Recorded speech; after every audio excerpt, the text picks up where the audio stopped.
E se uma das histórias mais famosas de sempre não for apenas sobre uma viagem, mas sim sobre uma profunda transformação interior? É isso que vamos explorar, o significado mais profundo por trás do chamado de Abraão. Bem, tudo começa com esta ordem que é monumental. É um chamado para deixar para trás tudo o que é familiar, tudo o que é seguro, em troca de um futuro que é, na verdade, uma completa incógnita. Ok, para percebermos o poder desta história, vamos dividi-la em 5 momentos-chave. Cada um deles vai revelar uma camada mais funda do seu significado alegórico. Primeiro que tudo, é mesmo crucial perceber a dimensão do que estava a ser pedido. Isto não era de todo uma simples mudança de casa. A questão é que isto não era mudar-se para um sítio melhor.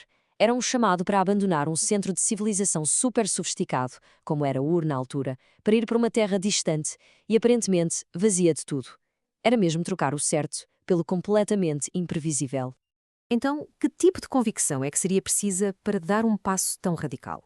A resposta está na forma como esta história vai definir o próprio conceito de fé.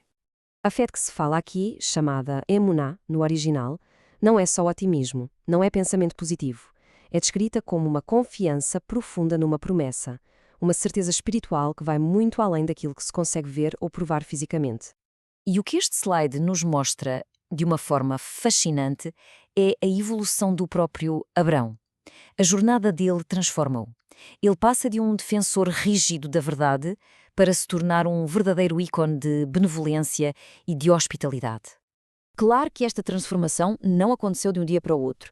A própria viagem física serve aqui como uma metáfora poderosíssima para uma ascensão espiritual, interior. O ponto central é este: a viagem não é apenas sobre quilómetros. Cada paragem, cada etapa do caminho simboliza um passo na correção interior, um processo de refinamento espiritual da alma. E isto ilustra o caminho de uma forma brilhante, não é?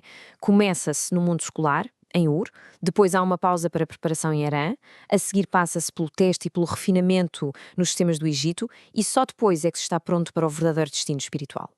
Esta jornada ensina-nos outra lição fundamental: a importância de cada um perceber qual é o seu propósito específico e os perigos de se desviar desse caminho.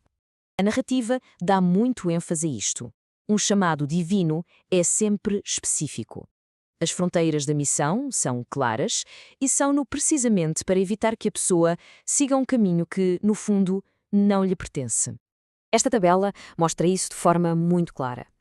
Vemos como diferentes líderes tinham missões muito específicas.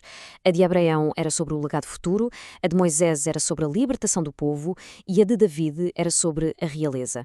E cada uma tinha os seus limites bem definidos. E, como se pode ver com figuras como Saul e Salomão, quando se tenta forçar um caminho que não é o nosso, o resultado é, inevitavelmente, uma queda espiritual. Por fim, a jornada de fé de Abraão acaba por culminar num legado que aponta para uma promessa profética, que é ao mesmo tempo complexa e muito profunda. E é aqui que a história desafia uma ideia bastante comum. Uma antiga tradição rabínica sugere que a promessa não aponta para uma, mas sim para duas figuras messiânicas distintas. De acordo com fontes como o Talmud e o Kol Hator, a profecia fala de duas figuras diferentes: o Mashiach ben Yosef, que é o primeiro a vir, que sofre e morre, e depois o Mashiach ben David, que vem mais tarde e que traz então a redenção final. E assim a jornada de Abraão continua a ecoar através dos tempos e deixa-nos com uma reflexão poderosa sobre o chamado de cada um, sobre a natureza da verdadeira fé e sobre a coragem que é precisa para caminhar em direção a um destino que, bem, que ainda não conseguimos ver.